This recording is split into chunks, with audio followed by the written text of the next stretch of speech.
In the wake of a turbulent decade, the year 1965 marked a turning point in American coinage.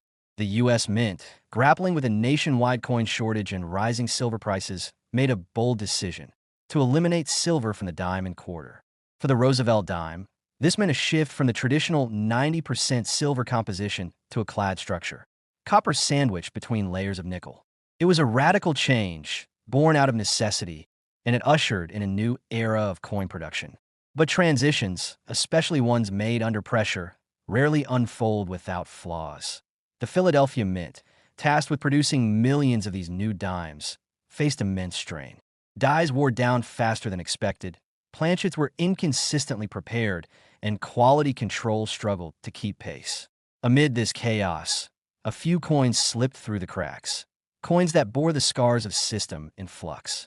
One such coin, a 1965 Roosevelt dime, would later become the centerpiece of a collector's obsession that it began innocently enough. A seasoned numismatist named Daniel, known for his meticulous eye and quiet determination, was sorting through a batch of circulated dimes he'd acquired from a local bank. He wasn't hunting for treasure, just filling gaps in his collection. But as he flipped a 1965 dime under his loupe, something fell off. The coin shimmered differently, its surface unusually lustrous. The edge, too, lacked the telltale copper core of a clad coin. It was heavier than expected. He weighed it. The scale confirmed his suspicion, 2.5 grams. A silver weight. Daniel's pulse quickened. He examined the reeded edge again. No copper, just a clean, uniform silver hue. Could it be? A 1965 dime struck on a 90% silver planchet? That shouldn't exist. The Mint had ceased silver dime production in 1964. Every 1965 dime was supposed to be clad. But this one defied that rule that he didn't sleep that night. Instead, he pored over Mint reports, error catalogs, and auction archives. The deeper he dug, the more the mystery grew. There were whispers, rumors of transitional errors, coins struck on leftover silver planchets from the previous year. But they were rare, extremely rare, and most had been destroyed or lost to circulation. Daniel's dime, if authentic, was a ghost from the past. He sent it for authentication. Weeks passed. The envelope arrived, trembling in his hands. Inside, the verdict, genuine. A 1965 Roosevelt dime struck on a 1964 silver planchet. Transitional error, one of only a handful known to exist. Daniel stared at the coin, now encapsulated and labeled, its story sealed in plastic. But the journey was far from over. At first, the coin's value was modest. A few $100s, maybe $1,000. Error coins were a niche market, and transitional pieces hadn't yet captured mainstream attention. But as the years rolled on, interest grew. Collectors began to recognize the historical weight of such mistakes, how they reflected the tension and urgency of a mint in crisis. Auction houses started spotlighting them. Prices climbed. Daniel watched as similar coins fetched $2,000, then $5,000. One specimen, nearly identical to his, sold for over $10,000. But he held on to his, not for profit, but for principle. It was a reminder of discovery, of intuition validated. Yet even he couldn't predict what would come next. In 2019, a numismatic researcher published a paper detailing the full scope of transitional errors from the mid-1960s. The 1965 silver dime was highlighted as one of the most elusive. The paper theorized that fewer than 50 existed, most unknowingly spent or lost. The coin's rarity was no longer anecdotal. It was documented. The market responded swiftly. Collectors scrambled. Prices surged. Daniel's coin, once a quiet anomaly, became a legend. Offers poured in. $15,000. $20,000. One collector offered a vintage muscle car in trade. Still, Daniel declined. But the attention brought scrutiny. Some questioned the coin's origin. Was it truly a mint error, or a rogue piece struck intentionally? The debate added fuel to the fire. Then came the twist that a second collector, based in Arizona, claimed to have found a 1965 dime with similar weight and edge, but with a faint S mint mark. That shouldn't exist either. The San Francisco Mint didn't strike dimes for circulation in 1965. The coin was sent for analysis. The results stunned the community. It was genuine. A 1965 silver dime with an S mint mark, likely struck as part of a special testing batch or by mistake during die trials. This revelation reframed everything. If multiple mints had produced transitional errors, the scope was broader than anyone imagined. Daniel's coin, once seen as a fluke, was now part of a larger, more complex narrative. The mint's transition wasn't just chaotic, it was fragmented, inconsistent, and riddled with undocumented anomalies. Collectors began hunting with renewed vigor. Coin forums buzzed with theories. Some speculated that mint workers, aware of the impending change, had struck a few silver dimes as keepsakes. Others believed the errors were purely accidental, the result of leftover planchets and rush production schedules. The truth remained elusive. Daniel, now a quiet celebrity in numismatic circles, was invited to speak at conventions. He shared his journey, not just the discovery, but the emotional arc. The disbelief, the validation, the thrill of watching a forgotten coin become a cultural artifact. He spoke of the coin's imperfections, the slightly off-center strike, the faint die crack near Roosevelt's neck, flaws that made it real, and then another twist that a third coin surfaced. This one, unlike the others, bore a double die obverse. Roosevelt's profile was subtly doubled, his features ghosted. It was a 1965 silver dime with a double die error. The odds of such a combination were astronomical. Experts debated its authenticity. But once again, the verdict was clear, genuine. The coin sold privately for a staggering sum, rumored to be over $30,000. Daniel's coin, though lacking the doubling, remained iconic. Its provenance, its role in sparking the hunt, gave it weight beyond its metal. He finally agreed to part with it, selling to a museum dedicated to American currency. The price was never disclosed, but the coin now sits behind glass, its story etched beside it. Visitors lean in, reading the tale of a dime that shouldn't exist. They learn of the mint's transition, the errors born from haste, and the collectors who unearthed them. They see the coin's edge, clean, silver, defiant. And they wonder how many more lie hidden in drawers, jars, and forgotten pockets. The 1965 Roosevelt dime, once a symbol of change, became a symbol of mystery. A reminder that even in mass production, anomalies persist. That history isn't always written in documents. It's etched in metal, passed hand to hand, waiting for someone to notice. And somewhere, perhaps in a roll of coins yet to be opened, another waits. In 1998, the Denver Mint was operating under immense pressure. The U.S. economy was booming, and coin production had surged to meet the demands of commerce. The Washington quarter, a staple of American currency since 1932, was still bearing the familiar eagle reverse, though whispers of a new design were already circulating. The 50-state quarters program was on the horizon, set to launch in 1999. But in this final year before the change, something unexpected happened, something that would later send shockwaves through the numismatic world. The Denver Mint struck over 800 million quarters in 1998. Most were flawless, indistinguishable from one another. But in the chaos of high-speed production, a few anomalies slipped through. One of them would remain hidden for years, tucked away in a forgotten roll of coins, waiting for someone to notice. Miles away, in a quiet town in New Mexico, a retired machinist named Harold had taken up coin collecting as a hobby. He wasn't chasing treasure, just enjoying the precision and history embedded in each piece. His routine was simple. Visit the bank every Friday, exchange cash for coin rolls, and spend the weekends sorting through them. He had an eye for detail, honed by decades of working with metal and machinery.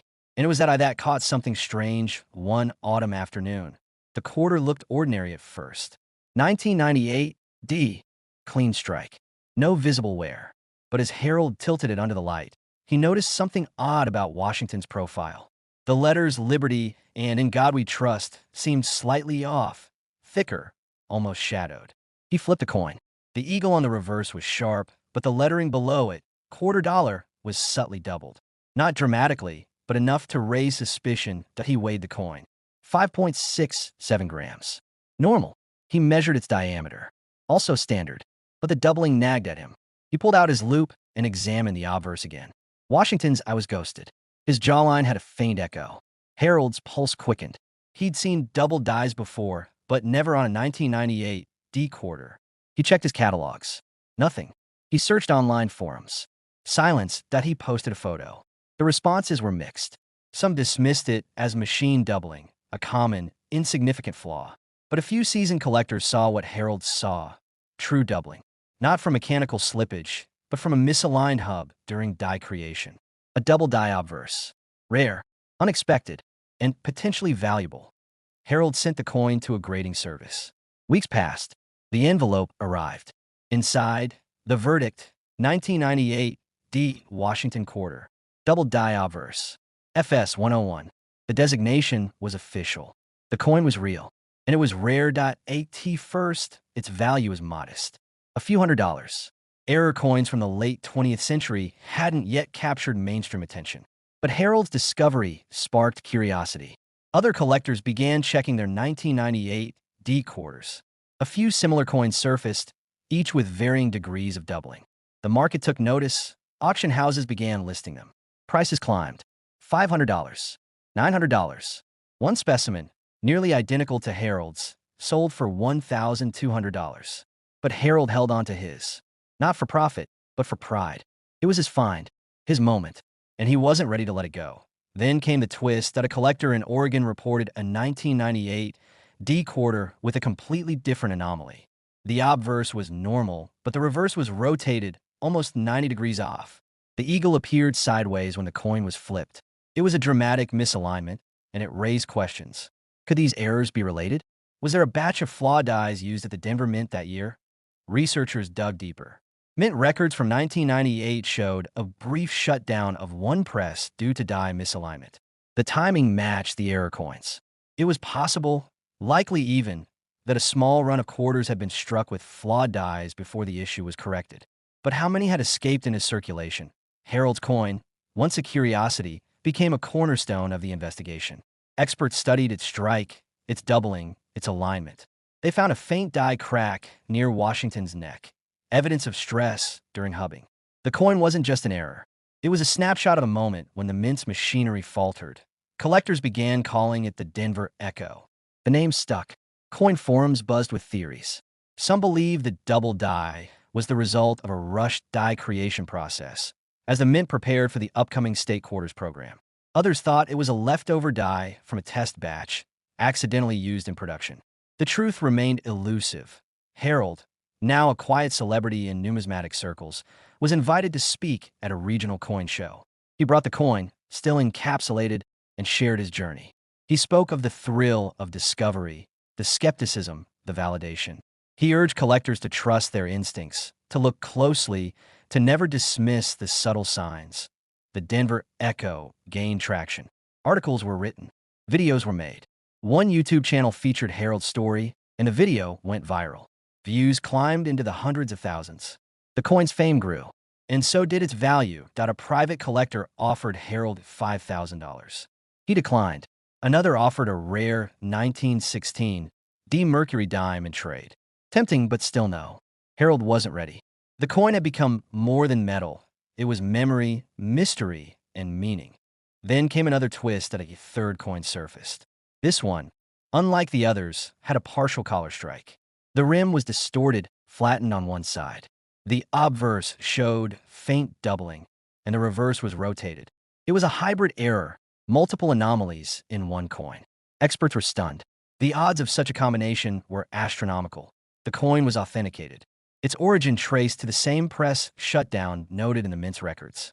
It was part of the same flawed batch. The discovery confirmed what collectors had suspected. The Denver Mint, in its final year before the state quarters launch, had produced a small run of quarters with multiple errors. A perfect storm of mechanical failure and human oversight that Harold's coin, though lacking the collar distortion, remained iconic. Its role in sparking the hunt gave it weight beyond its flaws. He finally agreed to part with it, selling to a museum dedicated to American currency.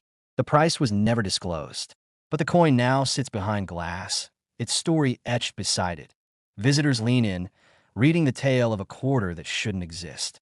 They learn of the mint's transition, the errors born from haste, and the collector who noticed what others missed. They see the doubling, the die crack, the subtle signs of imperfection, and they wonder how many more lie hidden in drawers, jars, and forgotten rolls. The 1998 D. Washington Quarter, once a symbol of routine, became a symbol of intrigue. A reminder that even in mass production, anomalies persist.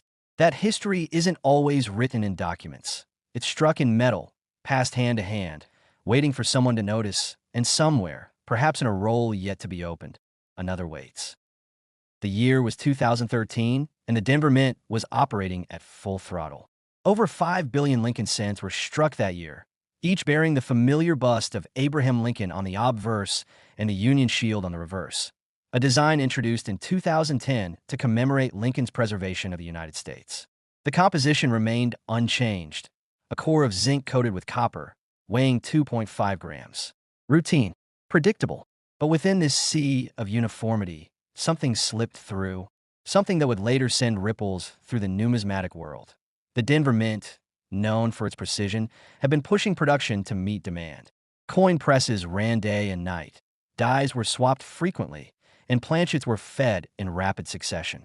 In such a high-volume environment, errors are inevitable. Most are minor, off-center strikes, die chips, weak impressions. But occasionally, a coin emerges that defies explanation. A coin that shouldn't exist. Miles away, in a quiet suburb of Colorado, a collector named Elena was sorting through a fresh batch of pennies she'd picked up from a local bank. She had a habit. Every Friday, she'd exchange $20 for rolls of cents, searching for anomalies. It was a ritual, part hobby, part obsession. She wasn't expecting anything unusual, just the usual mix of worn copper and shiny zinc. But then she saw it. A 2013 D. Lincoln cent, gleaming under the lamp, caught her eye. At first glance, it looked ordinary. The date was clear, the mint mark crisp. But something felt wrong. She flipped it over. The reverse was misaligned. The Union Shield was shifted, almost ghosted. The lettering along the rim was distorted, stretched unnaturally. She waited. 2.5 grams. Normal. But the surface shimmered oddly, as if the copper plating had pooled unevenly. She examined the rim. No reading, of course. It was a cent. But the edge was unusually sharp, almost jagged. She tilted it under the light again. That's when she saw it. A faint doubling on Lincoln's profile. His jawline, duplicated ever so slightly.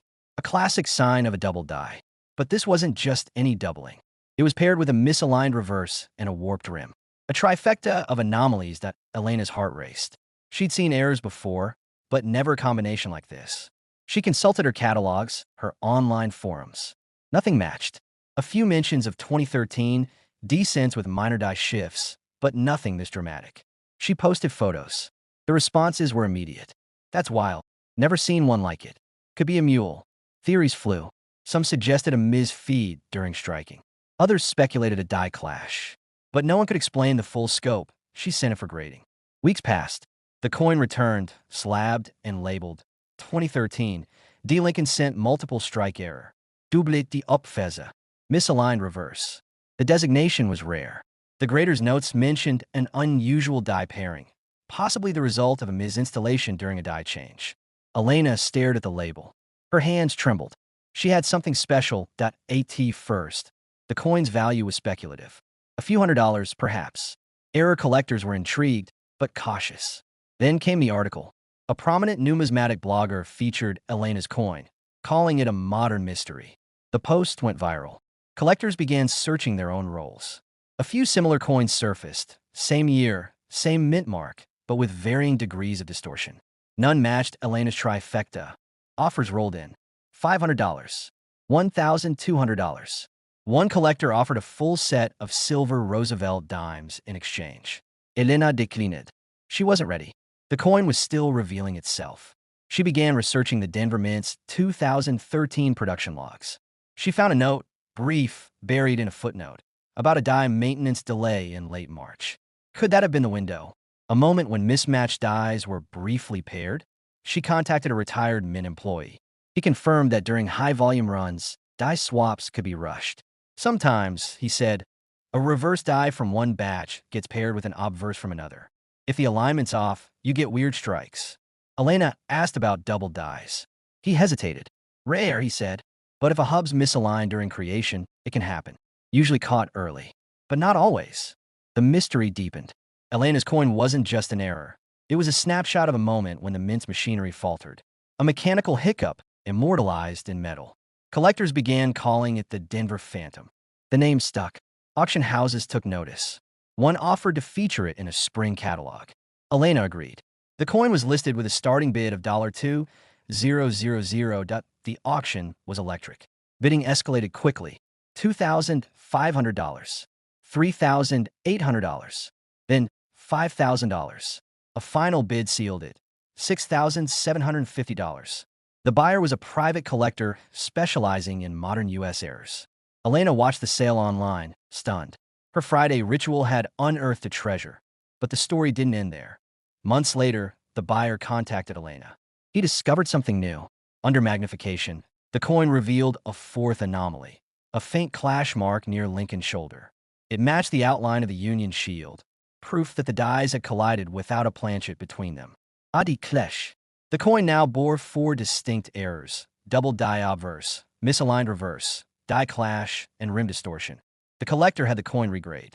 The new label read, quadruple error, unique specimen. Its value soared. Experts debated its origin. Some believed it was the result of a single catastrophic strike. Others thought it had been struck multiple times, each compounding the error. The truth remained elusive. Then came the twist that a second coin surfaced. Found in Texas. Same year, same mint mark, similar weight. But this one had a rotated reverse, almost 90 degrees off. The obverse was clean, but the reverse was chaotic. The shield was tilted, the lettering warped. It lacked the doubling and clash, but the rotation was extreme. Collectors speculated. Could these coins be part of a rogue batch? A brief moment when the press malfunctioned? Theories emerged. One suggested a misaligned collar during striking. Another proposed a hubbing error during die creation. The mint remained silent. Elena, now a respected voice in error coin circles, was invited to speak at a convention. She shared her journey, the thrill of discovery, the agony of waiting, the joy of validation. She spoke of the coin's imperfections, its unpredictability. She urged collectors to keep searching, to trust their instincts. The Denver Phantom became a legend. Its story spread beyond numismatics, featured in blogs, podcasts, even a short documentary. It was no longer just a coin. It was a symbol of curiosity, of persistence, of the hidden stories in everyday objects. And somewhere, perhaps in a forgotten roll or a dusty jar, another waits.